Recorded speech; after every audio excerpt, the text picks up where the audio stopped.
Hi, I'm Nisha DeGaring, host of Good Things Utah, and I've been a longtime supporter of Todd's Belief Cast. I hope you find inspiration in the courageous stories shared by the amazing people Todd features on his show. The guests serve as shoulders for us to stand on, allowing us to see a little further and cultivate belief in oneself.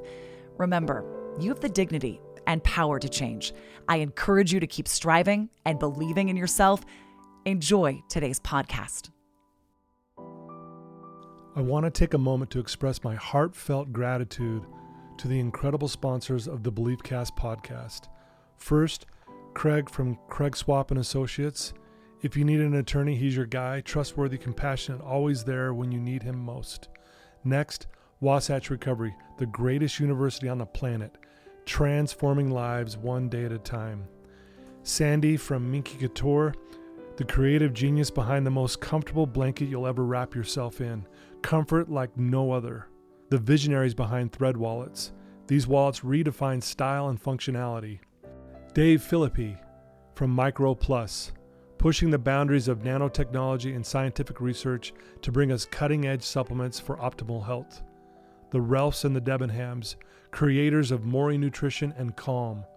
Because if you're struggling with sleep, feeling stressed, or can't focus, Calm is your answer. Special thanks to the award-winning pianist Paul Cardall for his beautiful music that brings inspiration to every episode. And finally, Gab Wireless, letting kids be kids and giving parents the peace of mind they deserve.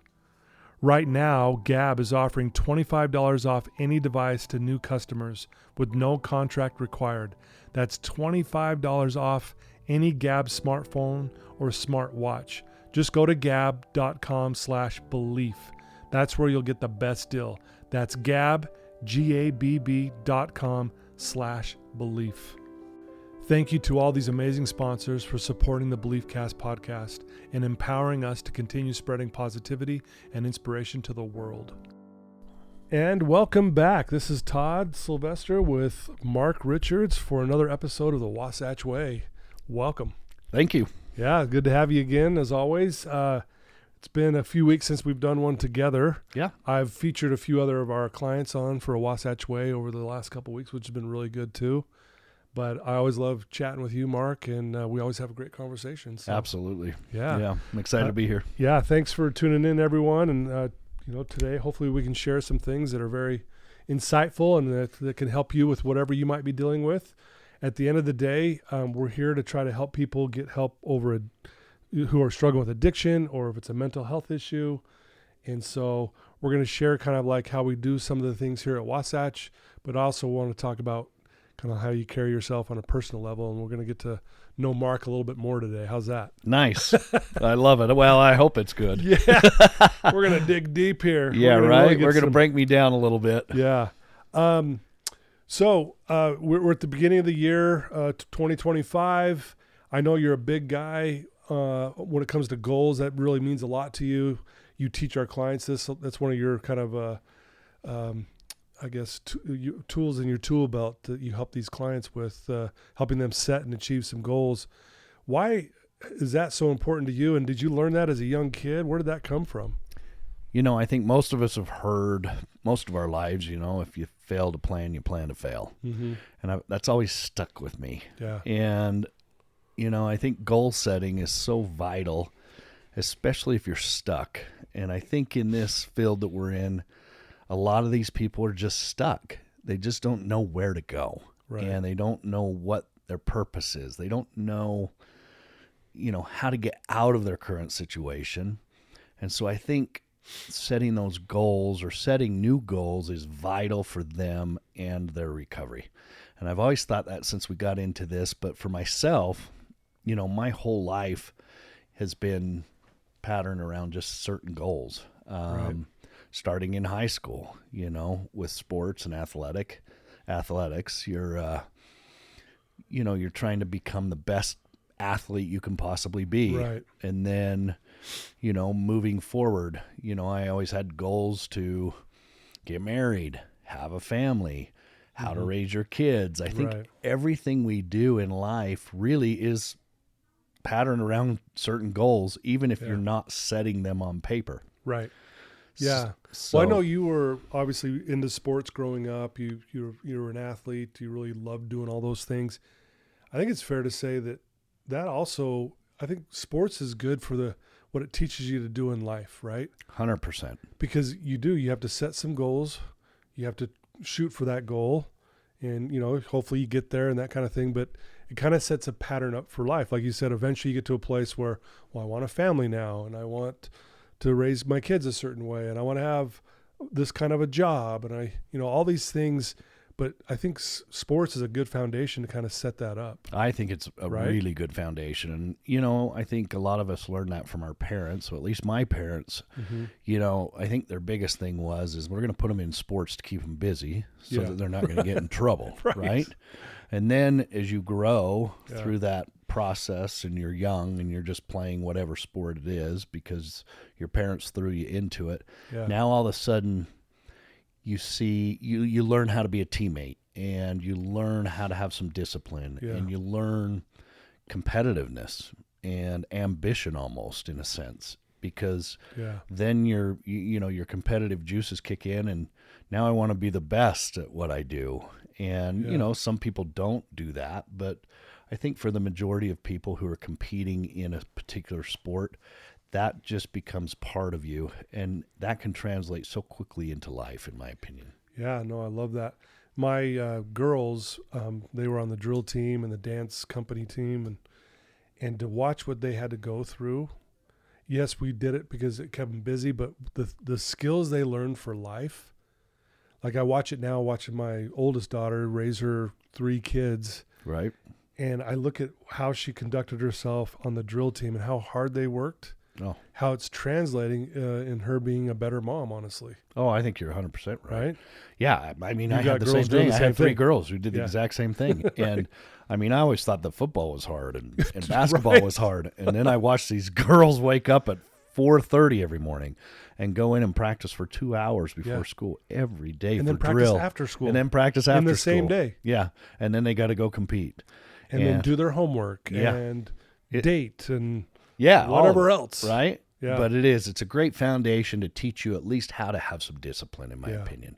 I And love that. so yeah, when it comes to goals, I love to set a daily goal every day. I love to wake up and go, okay, what am I going to achieve today? And then I usually write a list of what I want to achieve for that day, and those are just simple goals. Yeah. I think a lot of people think that a list isn't really a goal, it's just a to-do list, but if you really think about it, that is a goal. It's the goal of what you're going to do that day. Yeah. I love that. Well, yeah, it's amazing because when you get to check off each goal, makes you feel good. I love that. Okay. Well, I've got a couple things I want to talk about this quote when it comes to goals, but I also want to talk about the discipline piece. But first, I want to share this quote with you, or this statement, I guess, and I want to get your thoughts on this. It goes like this: stop obsessing over your goals and instead focus on building the recurring daily habits that will help you achieve them. Consistent habits lay the foundation for long-term success. And I know you agree with that, but I'd love to hear your thoughts because yes, we should have a goal and a vision in mind, but there's all these daily things that we should probably be more focused on. Goes back to the discipline we're going to talk about here in a minute. Well, I love that quote because when you set a goal, I always learned, and what I teach a lot of our residents is you could throw the goal out there as far as you want, as close as you want, but if you don't map out that goal, you're never going to achieve the goal. And that's where I think that statement comes in so clearly, is if you don't have consistency and some discipline to map the goal out. So if you don't have a way to get to that goal, it's going to be a dangling carrot. It's just going to dangle out there. You're going to see it. You really want it, but you don't know how you're going to get there. Right. So in order to gain, what you need to do to get to that goal, that's where that discipline comes in. Yeah. And discipline, in my opinion, is consistency. Right. Consistency is so difficult for all of us, really. I mean, I can't say that I'm the most consistent person, but I do think I'm pretty consistent in some areas. Yeah. And, I can always be better, and I think everybody can be better. But if you're consistent and you put some focus into that goal. And I always tell my residents, if you set the goal, that's the what in the goal. What's your goal? Yeah. But if you don't put the how and the when, if you don't put a timetable on it and how you're going to get there, you never quite get to the goal. Yeah. And that's where that discipline and consistency, in my opinion, comes in. I love that. I was thinking about, like, if we look at it, let's say the goal is to get into shape. I'm going to get in shape this year. I'm going to get, my body where it should be. So there's the goal. But in order to do that, I'm going to have to get up early. Right. Because I got to work out before work, because I will not probably work out after work because I'll be tired after work. And so I need to get there in the morning, which means I have to get to bed a little earlier because, it's these little habits. So I got to get to bed earlier and wake up earlier. So, and there's that in itself. Right. So there's your how. Yeah. How are you going to get to it? Yeah. And then if I add to that, how many days do you want to work out to get in shape? Right. Am I going to work out Monday, Wednesday, Friday, or am I going to work out every day of the week? Yeah. And then that's your when, so you got the how and the when in addition to the what the goal is. Yeah. And that's what I love, because now okay, this is what I'm going to do. Yeah. This is the map that's going to get me to that goal. Yeah, and everyone, I think, also understands consistency. Like, when we were little kids, when we were learning the ABCs, we consistently sang them in class and at home over and over. And the more consistent, the quicker we learned them. Right. To the point where it became this habit. Now it's just a part of us. All of us can still sing the ABC song, right? Right. And so consistency, I think we all understand the power of that. And we see it also here at Wasatch Recovery with our clients. Oh, yeah. And really what we see is a lack of consistency, lack of discipline, and they have no goal, or if they do have one, they don't understand the why or the when or the how. Yeah. Right? Yeah. And really it creates chaos in their minds. Yep. It's funny because you see so many people come in here and they have different personality traits. And, we have antisocials, and we have people who are shy, and we have people that are very aggressive, and we have all these different personalities, but they're all lacking in consistency, in my opinion, for sure. and that discipline. Yeah. Just that. And it seems so simple, and it is, but it's not always easy to be consistent. And that's what we say. Recovery in and of itself is simple. It's just not easy. It's hard. Right. And really what they're doing is they've consistently been doing the wrong thing. So they've been consistent in something, but it's not the right thing. Right. Correct? I totally Don't we agree. see that? Totally agree 100%. Yeah. And I love when we see our clients when they make that turn, that shift, and they have new daily habits. They're consistent with them. They're starting to smile. They've got some energy. It's amazing how just those little things start to transform them. Oh, it's amazing. Right. And I love, but there's different opinions on how long it takes to create new habits. Everybody's got their opinion. It takes 2 weeks of consistency, or it takes 4 weeks of consistency. And I think in our industry, it takes probably 6 or 8 weeks to start creating a new habit, because these people have been living in this chaos for so long. So long. And I think the problem with a lot of treatment centers is they're letting people go too quickly before they can learn how to have consistency in their life. Yeah, in a good way. They've been using it for 10 years. They come to a treatment center for 30 days and they think their life is going to change. Right. I mean, no. No, we know that. They feel good. Yeah. And they have no intention to go out and relapse, ever. But they haven't built that force up. Yeah, there's no foundation there. They have no skills. And that's one of my biggest things.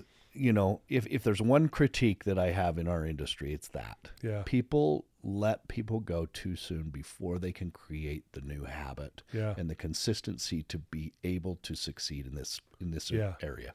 I've heard it. There's this thing called the 21-90 rule, where roughly it takes about 21 days to create or break a habit, 90 days to create a lifestyle. I believe that too. So if you basically what that's saying is if you can stick with something for 90 days, roughly, right?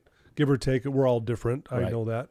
but it really starts to be a part of you.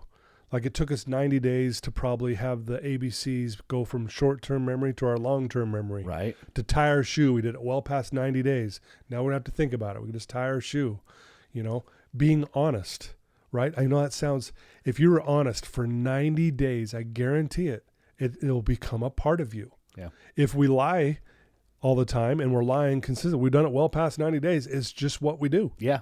We just lie all the time. And believe it or not, so many people that can't tell the truth, they want to tell the truth. They just don't know how. Yeah, because they've been so used to doing the wrong thing consistently. Yeah. Yeah. And I do. I think it's amazing to watch. But I agree with you 100% because when we get our long-term people, especially in a residential situation where they're full-time, you can see that change within that 90 days. You can. So amazing. Yeah. I love it. Okay. Yeah. So I have a quote for you here, a statement, and I want to hear your thoughts on this. Okay. It's kind of long. I love it. But I'll read it slow. Here we go. Everybody says discipline is so important, but they never want to tell you why. I'll tell you why discipline is so important. It is the strongest form of self-love.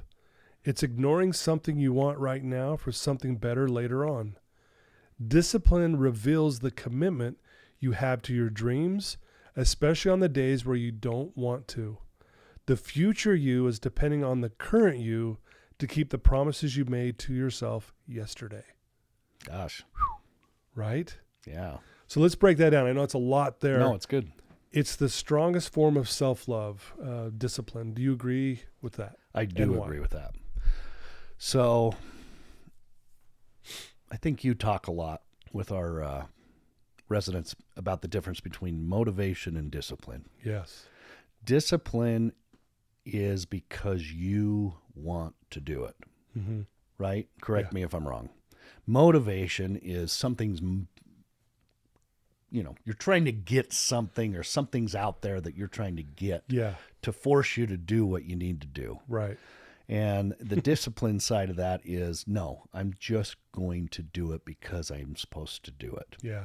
And I think that right there, discipline, that's why discipline's so difficult, is because, in my opinion, most discipline is hard. Yes. You're doing exactly what that quote says. You're doing things that you don't always want to do. Yeah. In order to achieve what, you may not get to if you don't do the hard things. It's hard for me to explain. Yeah. So, I know what you're saying. If I watch the most successful people in the world, I love to read books on successful people. Right. And it is amazing. The discipline. I'm going to use you as an example, Todd. You wake up every day early in the morning. Mm-hmm. You do your hour of power. You do your workout. You do things that before 9 o'clock, you do what more than what most people in this world do in a full day. Mm-hmm. I worked with a developer once. Same thing. He said, Mark, I wake up at 4 o'clock, and by 9 a.m., I'm done with the day's work. And then from 9 until 5, I go out and I do what I want to do, or what the extracurricular stuff that's going to build my business stronger. Yeah, right. And I used to go, there's something to say about that. Sure, yeah. But it's hard to wake up, right? Mm-hmm. It's hard for me to wake up. And Becca, my wife said to me the other day, every time your alarm goes off, you just pop up and you get out of bed. And I do. But then there's those times where I go, I don't got anything tomorrow morning. Maybe I just won't set my alarm. Yeah. And I sleep in. Sure. And then I kind of kick myself and I go, what a waste. What a waste of a morning. And it's probably not always a waste. Maybe sometimes you need it. Yeah.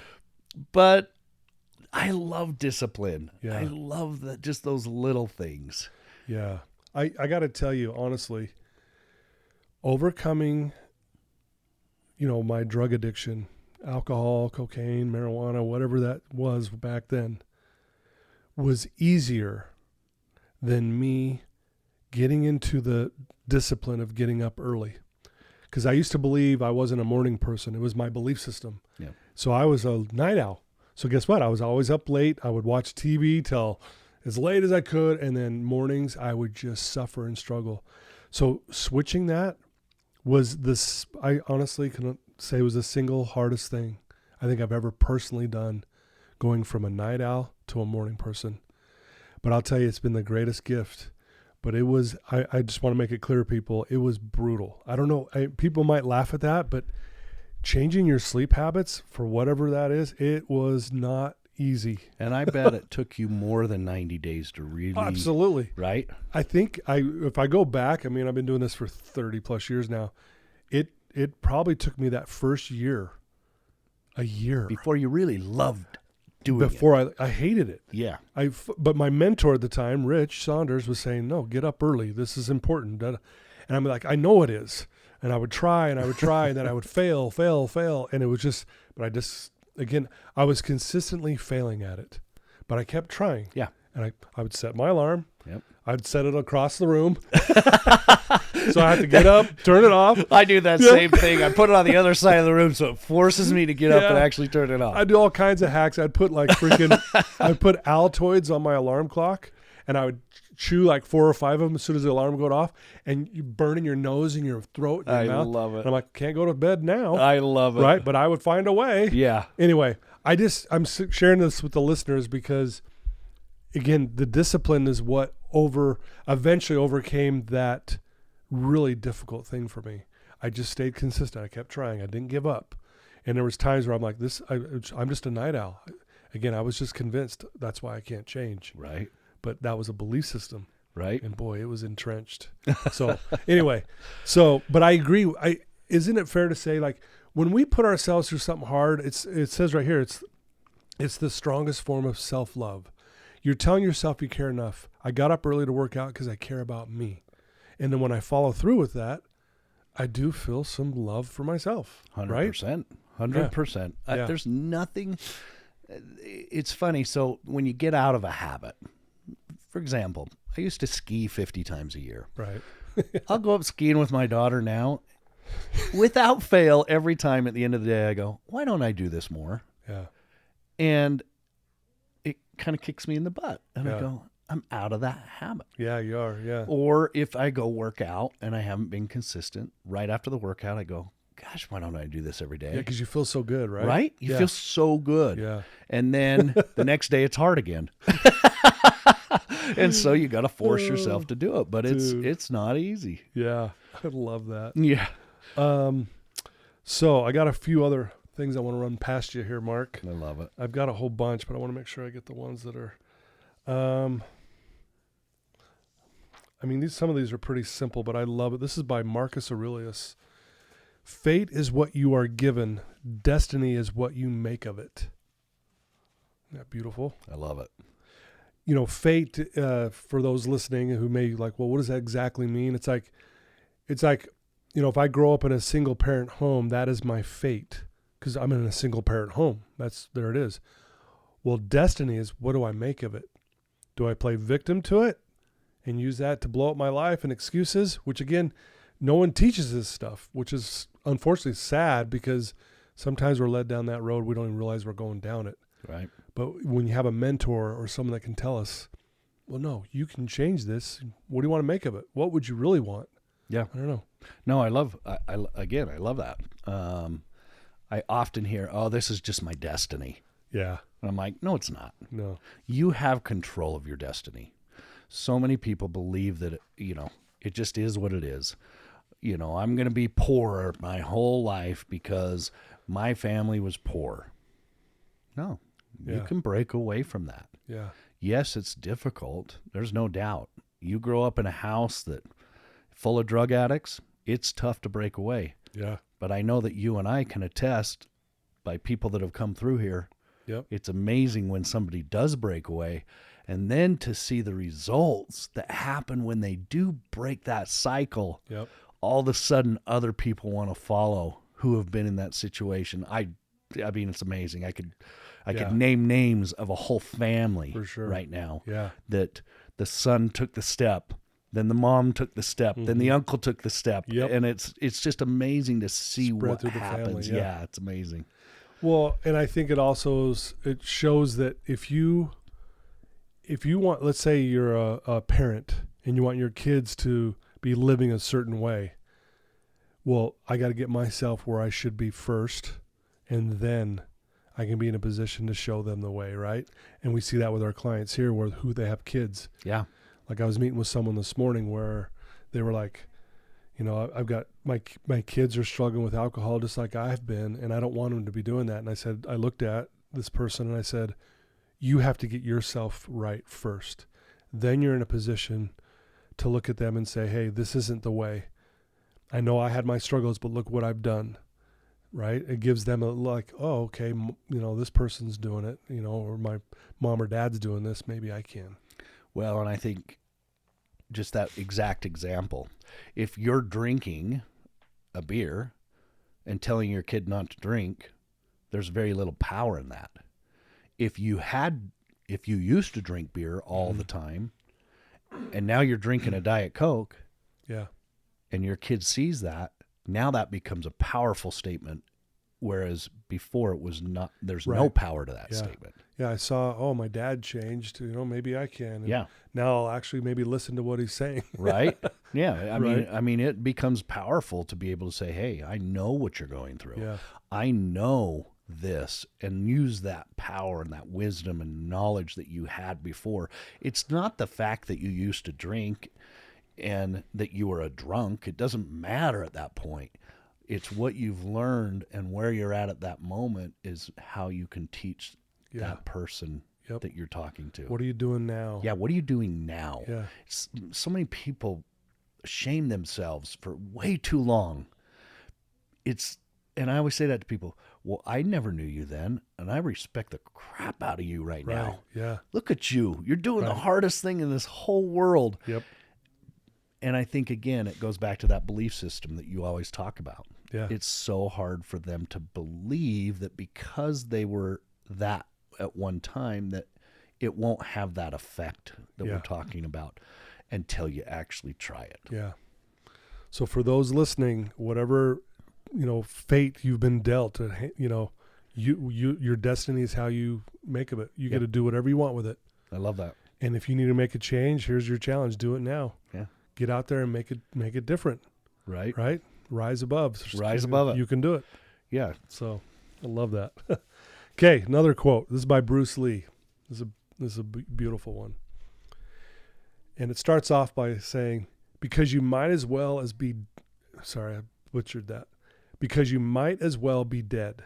Seriously, if you always put limits on what you can do physically or anything else, it'll spread over into the rest of your life.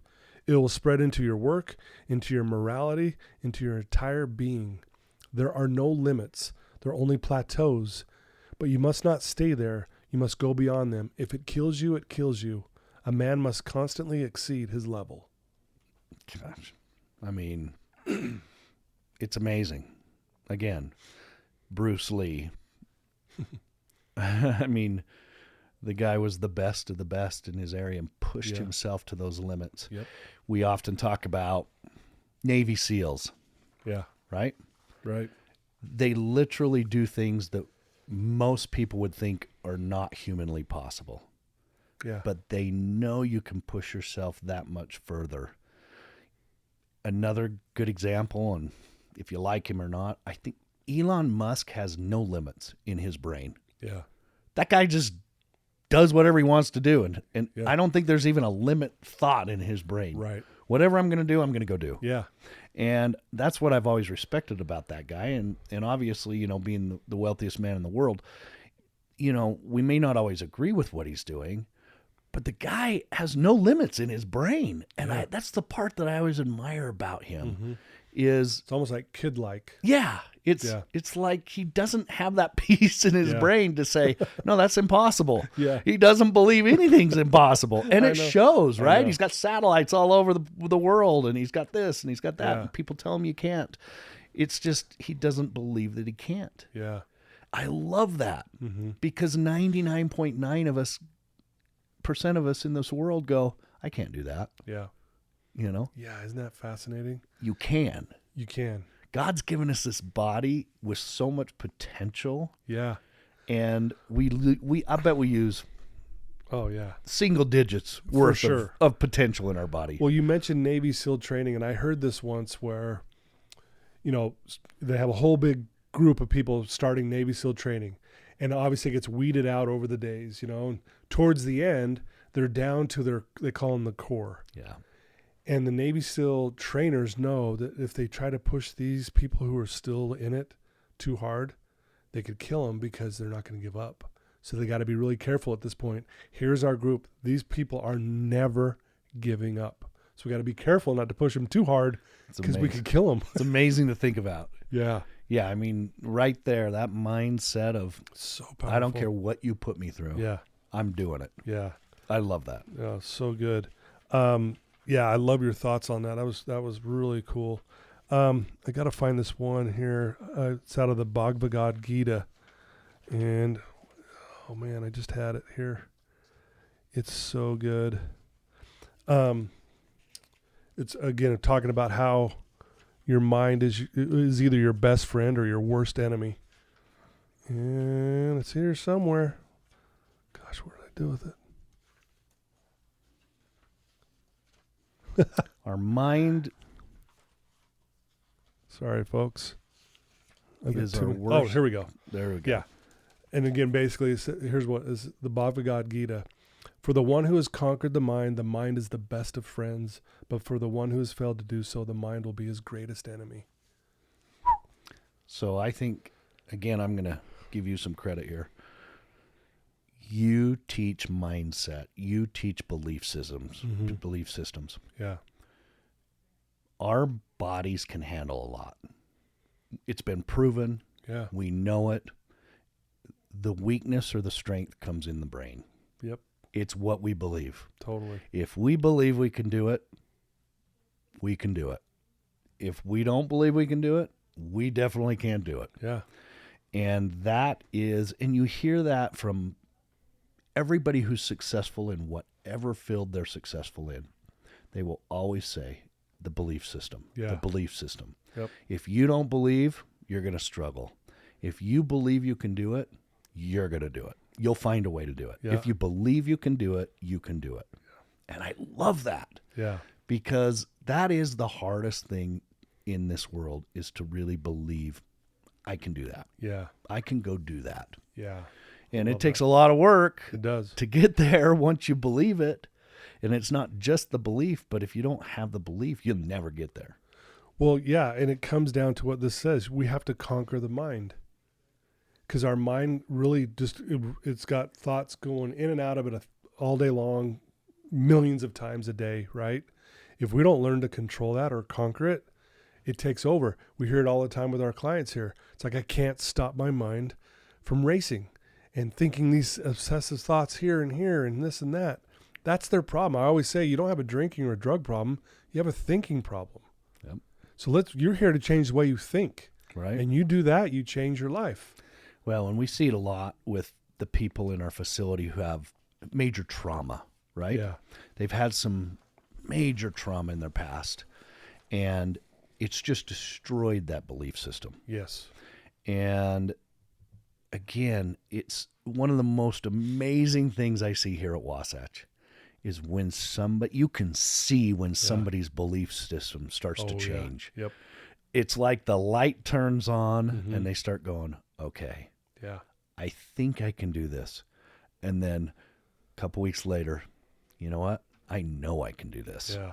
And that belief system, and then all of a sudden, the whole aura of that person changes. I mean, it's evident. Every time I look, I go, you look different. Yeah. And I think it's really because their mind says, I can do this. I'm doing this. Yeah. It's amazing. It is amazing. It really is. And I love that someone taught it to me, because to be honest with you, when I was, again, in the height of my addiction, if you will, or just life in general, struggling, I had this belief system that life was impossible. This is just who I am. I'm a weakling. I look funny. I'll never make it. You know, everyone's successful but me. I mean, these horrible belief systems. And thankfully, someone showed me the way. Right. And that's why we need places like a Wasatch Recovery, or, I mean, there's great treatment centers out there and great therapists and life coaches all over the place.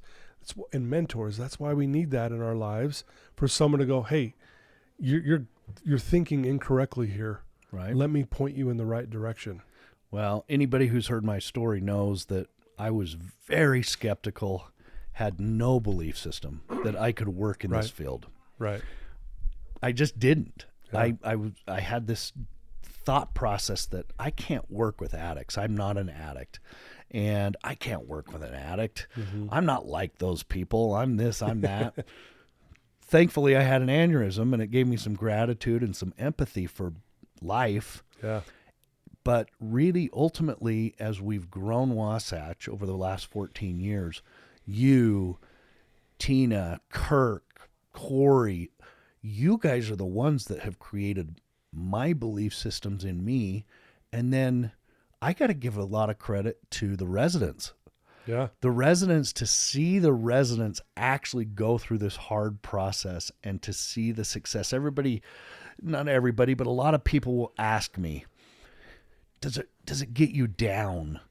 Does it take its toll on you? And I always go, no. Yeah. It's the most uplifting, Yeah.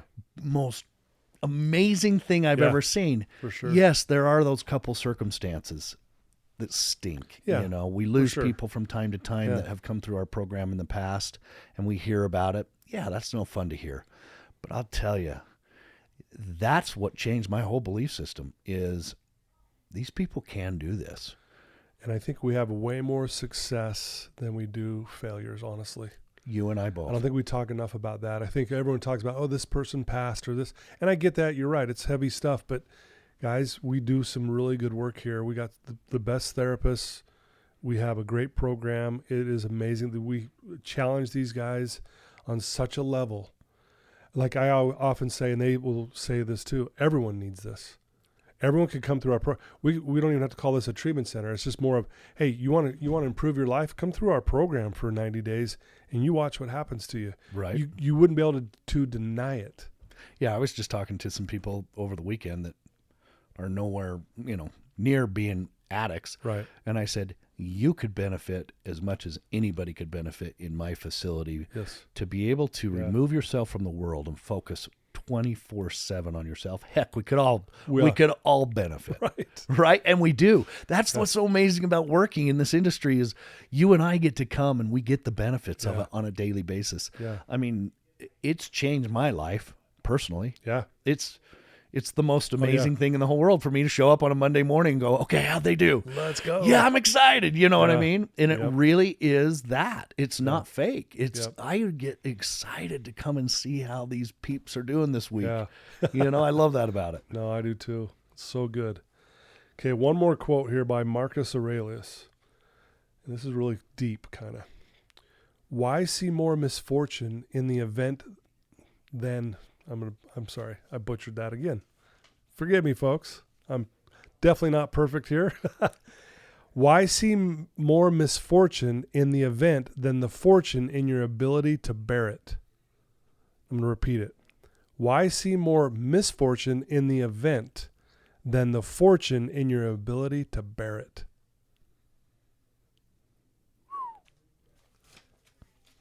Pretty deep. So I think what I get from this, Mark, honestly, and I'm guilty of this, when an event happens or a circumstance, we see all the misfortune and we focus on that. And therefore, that could keep us stuck. It could lead us to doing some unhealthy things. Instead of focusing on the fortune in our ability, we have the ability to bear it. I love it.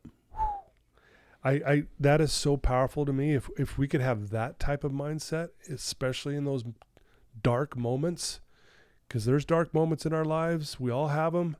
Everyone's going through stuff. You're going through stuff, Mark. I'm going through stuff. Everyone's got something going on, but we're bearing it. And if we can focus on, man, I am so fortunate that I have the ability and the strength and the know-how, and God willing, right? God, thank you for giving me this amazing ability to bear what I'm going through right now. Gosh, I think if we could shift our focus to that. I'm so with you there. And I think that is so powerful. I often talk to my residents about easily forgiving yourself. Right. And taking a different perspective. When you say your prayers, tell God you're grateful you're an addict. Mm-hmm. Those are hard things to do, and to look at it and go, is this a blessing? Right. Is this really a blessing, what I'm going through? But if you look at it from a different perspective, the knowledge, the wisdom, the tenacity it takes to stay in your addiction are all some of the most amazing traits that you've developed through this hard process and this hard trial, that all of a sudden, bam, Yep. if you can channel that, Yeah. and man, you can just, Yep. I love that. Yeah, a little vitamin G, a little gratitude, right? Right? Just a little bit of gratitude. But it's hard to have gratitude when you're losing your family and you're losing your kids and you're losing these things, and you're going, what do you mean have gratitude? Yeah. But if you look at it from a different angle and go, oh my gosh, Yeah. I have a lot of knowledge, and I have survival skills, and I have all these different things that I've gained through this hard process. Again, we go back to what we were saying. Now, if you can live in a different manner, Yeah. think of the advice and what you can give to all those people, including your kids and For your sure. family and all those, Yeah. individuals. Yeah. I mean, what an amazing thing. Yeah. And all of a sudden you look back and go, that was a good, Yeah. I wouldn't trade that for the world. I hear that all the time. Yep. I wouldn't trade it for the world. Yeah. But that takes a minute to get there. It takes a minute. Yeah, I tell the clients on day one, your addiction, your adversity is the wake-up call to your greatness. You may not see it right now, but you will see it. And when you see it, you'll be like, oh, yeah, that was the wake-up call. Because everyone's great. You just don't see it yet. Right? That's really what we believe and what we're teaching our clients. And so 100%. good stuff. Everybody who walks in this facility is a human being. Mm-hmm. And I was talking to some kids yesterday, and I said, I've got 2 guys that are working for me right now that were in prison for years and years, and they get out and they find themselves, and then their belief system changes. Mm-hmm. And the next thing you know, they're some of the greatest human beings I know, some of the hardest workers I've ever seen. Yeah. And I go, it's in there. Yep. It's in all of us. Oh, yeah. It doesn't matter where you've been or what you've done. For sure. Again, that goes back to that circumstance situation that we were talking about. Yep. Or they decided to change their destiny because they thought their fate was, I'm gonna die in jail. Yep. No, they're like, no, I'm gonna change this destiny. I'm gonna do something different. I love that. I just do. It's powerful. Powerful stuff. Well, as always, a wonderful conversation. I appreciate you taking some time and sharing your thoughts on these quotes. I think that was a really powerful thing that we talked about today, and I'm sure those listening really can take some really good things away from this that will help them in their everyday life. I agree, Todd. I love you. I love what you do. I love how you do it. I love what we do here at Wasatch. Yeah. People can recover. Yes. And we're huge believers in that. Yep. And we will never stray from that. Yep. You can be recovered. And Yep. that's one of my most favorite things that we talk about. Yep. I love if you look at the word recovered, in the middle of it says over. I love that. It's too. over. It's over. It can be over. And I know that's almost even taboo in the recovery world to say that, but no, we believe that and we see it time and time again. So we will not apologize for saying that, honestly.